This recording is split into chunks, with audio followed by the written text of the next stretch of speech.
Fuel release అనేది మనం accelerator apply చేసిన బట్టి ఉంటుంది. మనం టర్నింగ్ దగ్గర వరకు యాక్సిలేటర్ ఇచ్చి అక్కడ బ్రేక్ వేసి టర్న్ తీసుకుంటారు. అంటే హాయ్ ఫ్రెండ్స్, మోహన్ డ్రైవ్ జోన్కి స్వాగతం. పర్సన్ బట్టి వెహికల్ మైలేజ్ మారుతూ ఉంటుంది. మనం డ్రైవ్ చేసేటప్పుడు పర్సన్ బట్టి వెహికల్ యొక్క మైలేజ్ మారుతూ ఉంటుంది. అంటే నేను డ్రైవ్ చేస్తే ఒకలా వస్తుంది, ఇంకొకరు డ్రైవ్ చేస్తే ఒకలా వస్తుంది. తర్వాత లెర్నర్ డ్రైవ్ చేశారంటే ఇంకొకలా వస్తుంది. ఎవరైనా లెర్నర్ అంటే కొత్తగా నేర్చుకున్న వాళ్ళు కార్ డ్రైవింగ్ చేసేటప్పుడు అంటే మైలేజ్ చాలా తక్కువ వస్తూ ఉంటుంది. ఎందుకంటే వాళ్ళు టైం గేర్ చేంజ్ చేయలేరు, తర్వాత తక్కువ గేర్లో ఎక్కువ యాక్సిలేట్ ఇచ్చేస్తూ ఉంటారు. వీటన్నిటి వల్ల మైలేజ్ పడిపోతూ ఉంటుంది లెర్నర్ డ్రైవ్ చేస్తే. సో లెర్నర్ కూడా కొన్ని జాగ్రత్తలు పాటించాలంటే సీనియర్ పర్సన్ డ్రైవ్ చేసినట్టే మనము సీనియర్ పర్సన్ అంటే సీనియర్స్ డ్రైవ్ చేస్తే ఎంత మైలేజ్ వస్తుందో లెర్నర్ కూడా డ్రైవ్ చేసినప్పుడు అంత మైలేజ్ వస్తుంది. అంత మైలేజ్ వచ్చినట్టు మనం డ్రైవ్ చేయొచ్చు. అది ఎలా? 17 km/L ఇచ్చిన వెహికల్ లెర్నర్ కానీ డ్రైవ్ చేశాడంటే 11 km/L ఇస్తుంది. అంటే ఆల్మోస్ట్ 6 km లాస్ అనమాట per లీటర్. అలా జరగకుండా ఉండాలంటే లెర్నర్ ఏ విధంగా డ్రైవ్ చేయాలి? మనకి తెలుసు డ్రైవింగ్ చేసేటప్పుడు ఫ్యూయల్ ఏ విధంగా రిలీజ్ అవుతుంది, ఎప్పుడు రిలీజ్ అవుతుంది. ఓకే, ఫ్యూయల్ రిలీజ్ అనేది మనం యాక్సిలేటర్ అప్లై చేసిన బట్టి ఉంటుంది. మనం యాక్సిలేటర్ అప్లై చేసినప్పుడు మాత్రమే ఫ్యూయల్ రిలీజ్ అవుతుంది. చాలామంది డ్రైవ్ చేసేటప్పుడు సపోజ్ ముందు టర్న్ తీసుకోవాలి, ఇండికేటర్ ఆన్ చేస్తారు, కానీ యాక్సిలేటర్ మోతాదు అనేది తగ్గించరు. ఎక్కడి వరకు టర్నింగ్ దగ్గర వరకు యాక్సిలేటర్ ఇచ్చి అక్కడ బ్రేక్ వేసి టర్న్ తీసుకుంటారు. అంటే ఇక్కడ నుంచి అక్కడ వరకు ఫ్యూయల్ ఖర్చు అవుతూనే ఉంటుంది టర్నింగ్ వరకు. మనం ఒక 50 మీటర్స్ ముందు లేదంటే 100 మీటర్స్ ముందు మనం యాక్సిలేటర్ తగ్గించేసామంటే అక్కడికి వెళ్ళినప్పటికీ బ్రేక్ కూడా కొన్ని టర్నింగ్స్కి అవసరం ఉండదు. సో ఈ 100 మీటర్స్ ఫ్యూయల్ కూడా ఖర్చు అవ్వదు. సపోజ్ ఇంకా ఎగ్జాంపుల్ చెప్పాలంటే స్పీడ్ బ్రేకర్ దగ్గరలో ఉంటుంది. స్పీడ్ బ్రేకర్ వస్తుందని మనకు తెలుసు, కానీ చాలామంది ఏం చేస్తారంటే స్పీడ్ బ్రేకర్ దగ్గర వరకు యాక్సిలేటర్ ఇస్తూనే ఉంటారు. అక్కడ స్పీడ్ బ్రేకర్ దగ్గరికి వెళ్ళాక అప్పుడు బ్రేక్ అప్లై చేసి స్పీడ్ బ్రేకర్ క్రాస్ చేసుకుంటారు. అంటే దగ్గరికి వెళ్ళిన వరకు మనం ఫ్యూయల్ని ఖర్చు చేస్తూనే ఉన్నాం. కొంత దూరంలో మనం యాక్సిలేటర్ తగ్గించామంటే ఫ్యూయల్ ఖర్చు తగ్గిపోతుంది. తెలుసు కదా మీకు, యాక్సిలేటర్ తగ్గించామంటే మినిమం ఫ్యూయల్ తీసుకుంటుంది, అంతకంటే ఎక్కువ తీసుకోదు. యాక్సిలేటర్ అప్లై చేస్తేనే ఫ్యూయల్ రిలీజ్ అవుతూ ఉంటుంది. చాలామంది లెర్నర్స్ మళ్ళీ ఫస్ట్ గేర్ నుంచి సెకండ్ గేర్కి వచ్చేటప్పుడు ఫస్ట్ గేర్ వేసి వెహికల్ క్లియర్ మోయిన తర్వాత ఇంకొంచెం స్పీడప్ కోసం యాక్సిలరేటర్ ఇస్తారు కదా, హై పిచ్ వరకు అంటే ఆర్పిఎం 2, 3, 4 వరకు అంటే 4000 ఆర్పిఎం వరకు యాక్సిలరేటర్ ఇచ్చి అప్పుడు నెక్స్ట్ గేర్కి వస్తుంటారు. అంటే చాలా ఫ్యూయల్ తీసుకుంటుంది. మనం ఇచ్చే యాక్సిలేటర్ ఆర్పిఎం దగ్గర కూడా మనం చెక్ చేసుకోవచ్చు. మనం ఫస్ట్ గేర్ నుంచి సెకండ్ గేర్కి వచ్చేటప్పుడు 10 to 15 స్పీడ్లో ఉండేటప్పుడు సెకండ్ గేర్ వేసామంటే ఇంజన్ స్ట్రెయిన్ అవ్వదు, ప్లస్ ఫ్యూయల్ చాలా సేవ్ అవుతుంది. అంత హై పిచ్ వరకు యాక్సిలేటర్ ఇచ్చి గేర్ మార్చామంటే ఖచ్చితంగా ఫ్యూయల్ అనేది చాలా ఎక్కువ తీసుకుంటూ ఉంటుంది, ఇంకా దాంట్లో డౌట్ లేదు. తర్వాత ఇంకొక విషయం ఏంటంటే లెర్నర్స్ గేర్ మార్చేటప్పుడు ఒక గేర్ నుంచి ఇంకో గేర్కి వెళ్ళేటప్పుడు లాగ్ చేస్తూ ఉంటారు. అంటే గేర్ ఇమీడియట్గా చేంజ్ చేయరు, అంటే అదే గేర్లో ఎక్కువసేపు యాక్సిలేటర్ ఇచ్చి హై స్పీడ్లో వెళ్తుంటారు. అంటే ఆ గేర్కి మ్యాచ్ అయిన స్పీడ్ కాకుండా ఓవర్ స్పీడ్లో వెళ్ళిపోతుంటారు. అప్పుడు కూడా చాలా ఫ్యూయల్ తీసుకుంటుంటుంది. ఫ్రెండ్స్, ఇప్పుడు నేను డ్రైవ్ చేసి చూపిస్తాను. ఏ విధంగా డ్రైవ్ చేస్తే మంచి మైలేజ్ వస్తుందో చెప్తాను, ఏ విధంగా డ్రైవ్ చేయకూడదో కూడా చెప్తాను. ఇప్పుడు నేను ఫుల్ క్లచ్ పట్టుకొని ఫస్ట్ గేర్ వేస్తున్నాను. ఫస్ట్ గేర్ వేసి సీట్ బెల్ట్. ఓకే, ఇప్పుడు నేను మూవ్ చేస్తున్నాను.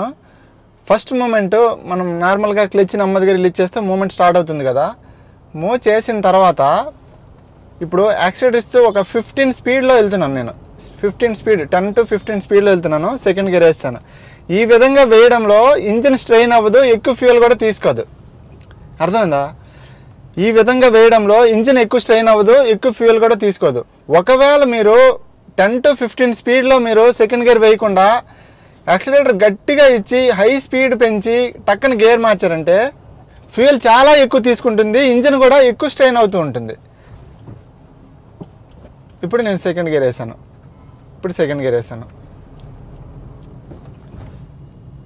ఇప్పుడు చూడండి, అక్కడ స్పీడ్ బ్రేకర్ ఉంది. నేను కొంత స్పీడ్లో వెళ్తున్నాను, యాక్సిలేటర్ ఇస్తున్నాను, స్పీడ్గా వెళ్తున్నాను. చాలామంది ఏం చేస్తారంటే స్పీడ్గా అక్కడ వరకు కంటిన్యూ స్పీడ్గా యాక్సిలేటర్ ఇచ్చి అక్కడ బ్రేక్ వేసుకుంటారు. ఇలా ఇవ్వడం వల్ల ఏంటంటే స్పీడ్ బ్రేకర్ దగ్గరకు వచ్చిన వరకు మనం ఫ్యూయల్ని ఖర్చు చేస్తూనే ఉన్నాం, అంటే యాక్సిలేటర్ ఇస్తూనే ఉన్నాం.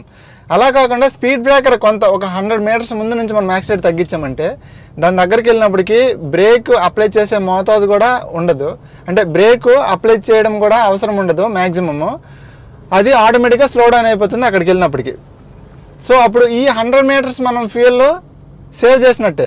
ఆ విధంగా కూడా మనము చేయొచ్చు. ఇప్పుడు చూడండి, ఇప్పుడు ఇది ఉందా, ఇప్పుడు నేను ముందుగా యాక్సిలేటర్ తగ్గించాను, అక్కడ నుంచి ఫ్యూయల్ ఖర్చు అవ్వట్లేదు కొంత దూరం నుంచి. ఇక్కడ బ్రేక్ కూడా అవసరం లేకపోయింది, అంటే ప్రతి దగ్గర అలాగ ఉండదు, కొంచెం డౌన్ ఉందంటే బ్రేక్ అవసరం ఉంటుంది. ఈ విధంగా మనం క్రాస్ చేసామంటే ఇంకా నేను యాక్సిలేటర్ ఇవ్వట్లేదు, అదే ఫోర్స్లో వెళ్తుంది. ఇప్పుడు మళ్ళీ అప్ స్టార్ట్ అయింది కదా, కొంచెం యాక్సిలేటర్ ఇస్తున్నాను. ఈ విధంగా కొంచెం యాక్సిలరేటర్ని కూడా మనం క్లియర్గా అప్లై చేసుకుంటూ ఉండడం చాలా మంచిది.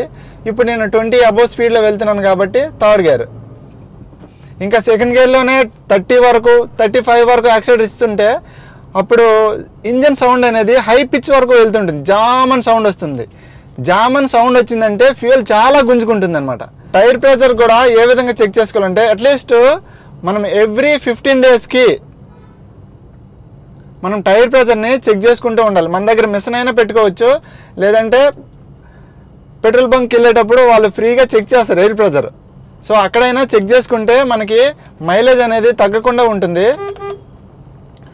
తర్వాత మీకు ఇంకా కామన్గా తెలిసిందే టైంకి సర్వీసింగ్ ఇవ్వడము, తర్వాత ఆయిల్ చేంజింగ్ చేయడము, ఇవన్నీ అంటే బ్రేక్ ప్యాడ్స్ ఇవన్నీ కండిషన్లో ఉంచుకోవడం. కొన్నిసార్లు ఏంటంటే బ్రేక్ ప్యాడ్స్ మనము చెక్ చేయకుండా ఉండడం వల్ల ఏంటంటే ఆ బ్రేక్ ప్యాడ్స్ క్లియర్గా ఓపెన్ అవ్వవు, కరెక్ట్ మెయింటెనెన్స్ చేయకపోతే. అంటే దానికి గ్రీజ్ పెట్టడంలో కానీ లేదంటే ఇంకా వేరే వేరే విషయాలు ఉంటాయి కదా, బ్రేక్ రిలీజ్ చేసినప్పుడు క్లియర్గా ఎక్స్పెండ్ అవ్వవు, అది డిస్క్కి అలాగ రాసుకుంటూ ఉంటాయి.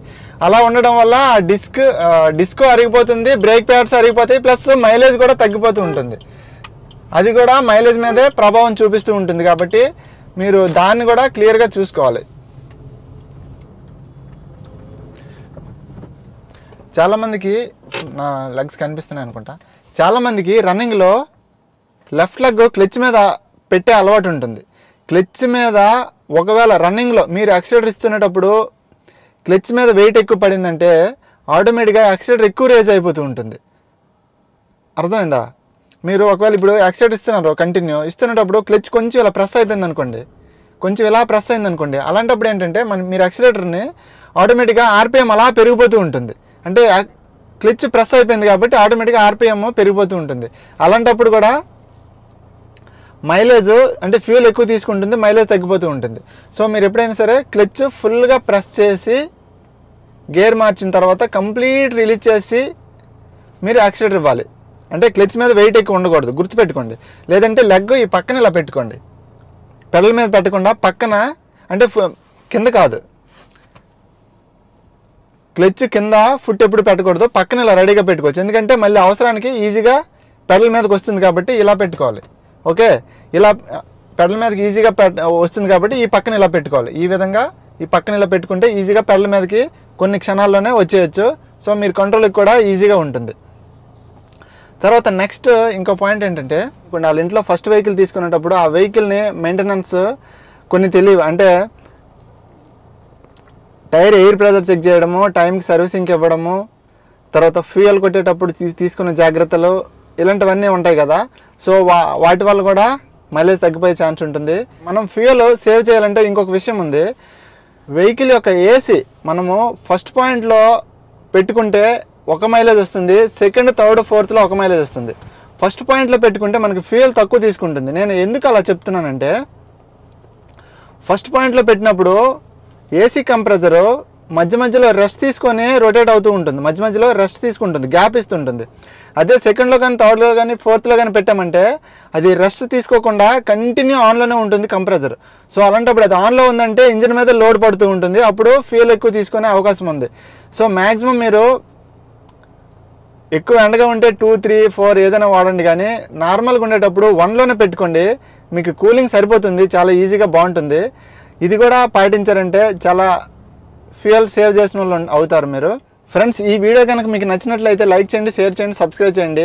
నా విషయాలన్నీ చాలా సింపుల్గా క్లియర్గా ఉంటాయి, మరీ ల్యాగ్ చేయడం కానీ లేదంటే నమ్మశక్యం లేకుండా ఉండవు, అవి క్లియర్గా ఉంటాయి. సో మీకు ఏదైనా మీకు ఏదైనా డౌట్గా ఉంటే నాకు దాన్ని మీరు నాకు కామెంట్ చేయండి, దాన్ని నేను క్లియర్గా ఎక్స్ప్లెయిన్ చేస్తాను friends. Thank you so much.